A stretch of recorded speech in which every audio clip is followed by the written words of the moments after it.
The fight began in the dust of the outpost yard. The twin suns of Ardent is burned overhead, baking the colony settlement into shimmering waves of heat.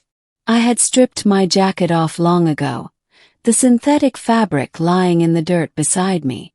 My fists were raw, knuckles bleeding, but I didn't dare back down. The settlers had gathered in a rough circle, their voices echoing like a crowd in some ancient arena. My opponent, Rogan, the outpost's so-called champion, lunged at me again.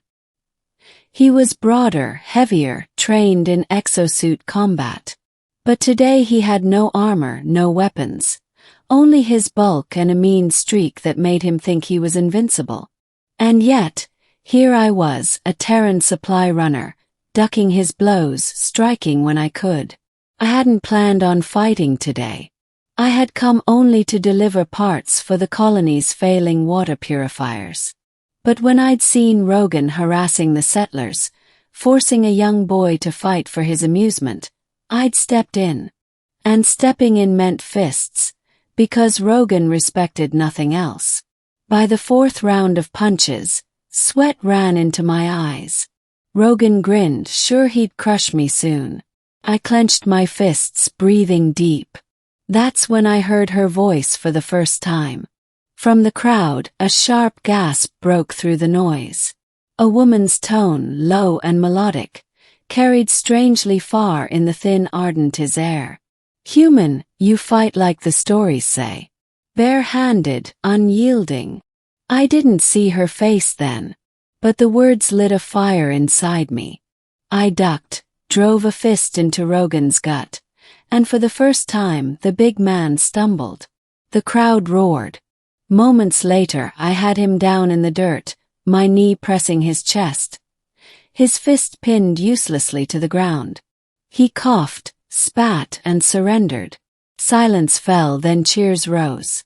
But it was her words that stayed with me, echoing louder than any applause. When I turned, I finally saw her. She wasn't human. Her skin glowed faintly, like polished silver with veins of soft blue light. Her eyes were impossibly large, reflecting both suns like twin mirrors.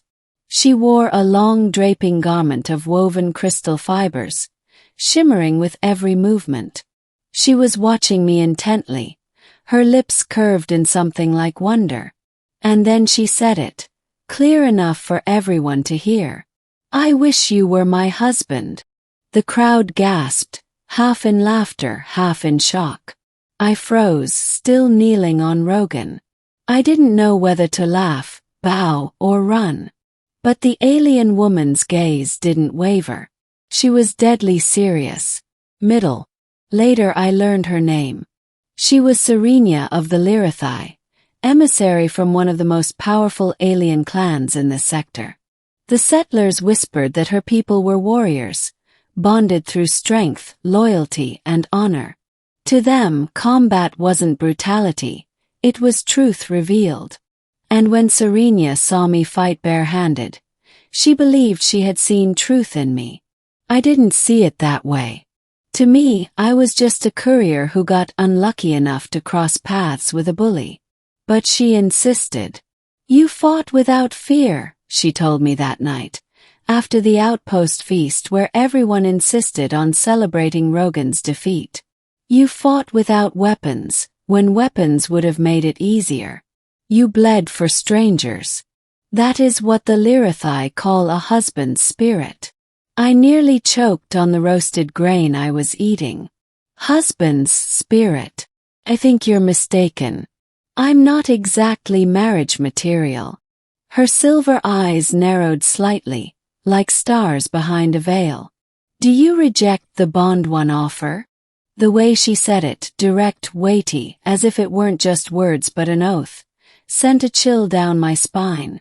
I tried to explain that humans didn't exactly choose partners this way. That where I came from, fights were something to avoid, not a way to declare love. She listened, but her expression didn't soften. Then you must understand this, she finally said. By Lyrathi law, when I speak such words, My people will come to claim you. To them, you are already my chosen one. I laughed nervously. Surely they won't cross half a sector just because you. But she cut me off, her tone sharp as crystal. They will. Her words proved true faster than I imagined. 2 nights later, the settlement was surrounded. Ships descended silently, their hulls glowing with lines of alien script. The settlers panicked, thinking it was a raid. But Serenia walked calmly to meet them. The Lyrathi warriors bowed to her and looked at me. Their leader, tall and armored in plates that shimmered like stars, stepped forward. "The chosen husband of Serenia," he declared, voice booming through the translator. "You will come with us." I tried to protest, but Serenia only looked at me, expectant, as if waiting for me to honor her words. And that's how I found myself aboard a Lyrathi vessel, speeding through hyperspace toward a world I had never seen. Life among the Lyrathi was unlike anything I had known. Their world was crystalline, mountains like jagged spires, oceans glowing faintly under twin moons. Their cities were woven of light and metal, alive with a hum I could feel in my bones. But it wasn't paradise. Their culture revolved around combat, challenge, and honor. Every relationship, every bond was tested through trials. To be Serenia's chosen husband meant I had to prove myself, not once, but continually. At first, I resisted. I tried to explain that I wasn't a warrior, not like them. I was just a man who delivered supplies, who fought Rogan because he had to. But the more I lived among them, the less my excuses mattered. The Lyrathi respected action, not words. And Serenia, she believed in me more than I believed in myself. "You think fighting is only violence," she told me one night as we stood atop a crystalline ridge, the stars blazing overhead. "But fighting is also protection. It is the bond of one who shields what they love. That is what I saw in you." Her words struck me deeper than Rogan's fists ever had. The trials began. I faced warriors stronger and faster than me, armed with weapons that could have cut me in half. But I was not without cunning. I learned to use their size against them, to fight not for victory but survival. The Lyrathi saw persistence as honor. Each time I refused to stay down, their respect for me grew. Serenia watched every battle.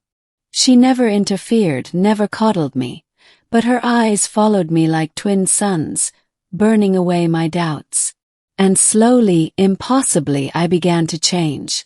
The courier who once just wanted to survive was becoming something else. Fighter, protector, perhaps even a husband in the Lyrathi sense of the word. Ending. The final trial came sooner than I expected. An enemy clan invaded the Lyrathi homeworld, raiders who sought to shatter their crystalline cities. The skies burned with ships, and the people called for warriors to defend them. I had no armor, no advanced weapons, only my fists and what little training I had picked up. But when the invaders breached the city walls, I was there alongside Serenia and her people. We fought in the streets, the crystals of the city glowing bright with every strike. I bled, I staggered, but I did not fall. And at one moment, when a raider nearly struck Serenia from behind, I threw myself between them, bare-handed once more. I don't remember much after that, only the chaos, the roaring of alien engines, the collapse of buildings. But I remember Serenia's voice, steady even in the storm. "You fight for us all. Do you see now? This is why I wished you were my husband."